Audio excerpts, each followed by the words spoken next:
Hello, here's SWC team, and you are watching a video digest in which we share the most important events in the history of string transport and SWC over the past weeks. In this release, Industrialization of Space, from idea to implementation, SWC International Leaders and Investors Conference, completion of financing for uTerra biohumus production.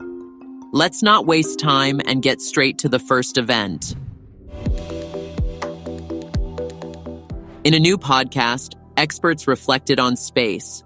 Arsene Babayan, scientific editor of the Eco World Conference on Non-Rocket Space Industrialization, and Irina Kramarenko, head of the Communication Strategy section of the SWC, undertook to understand this topic.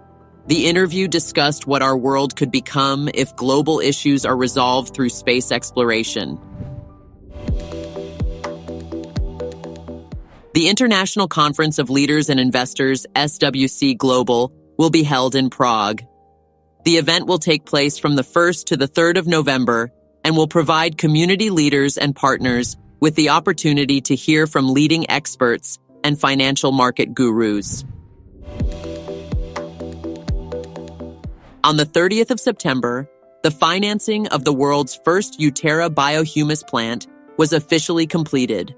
Significant acceleration of financing was made possible by the entry of a big investor who closed a significant portion of the investment. Read more about the product and the new stages of its development on our website. That was the main news for today. Please do put your likes and leave your comments for this release. See you soon!